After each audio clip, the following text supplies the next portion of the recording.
Xbox. Hey, how's it going? In this video, we'll show you how to remove the power button from an XPS 17-L701x. If you're looking for parts for this laptop, go to our website and use this coupon for a 5% off discount. Slide the latch over to unlock the battery. Lift the battery out of the laptop. Loosen the screw.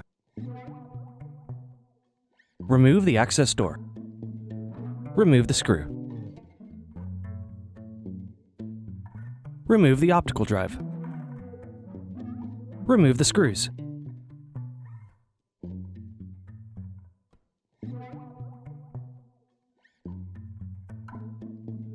Carefully lift the palm rest off of the base.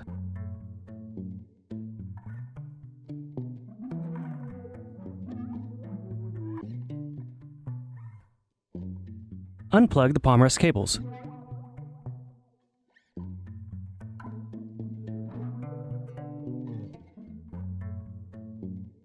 Remove the screws.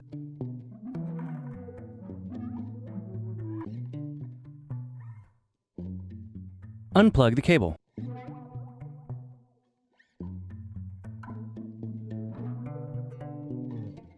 Need more? Check out these other tutorials.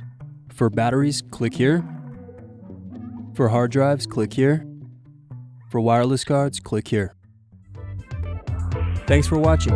If you enjoyed this tutorial, give this video a like and subscribe to our YouTube channel. Check the video description below for links to written tutorials and replacement parts.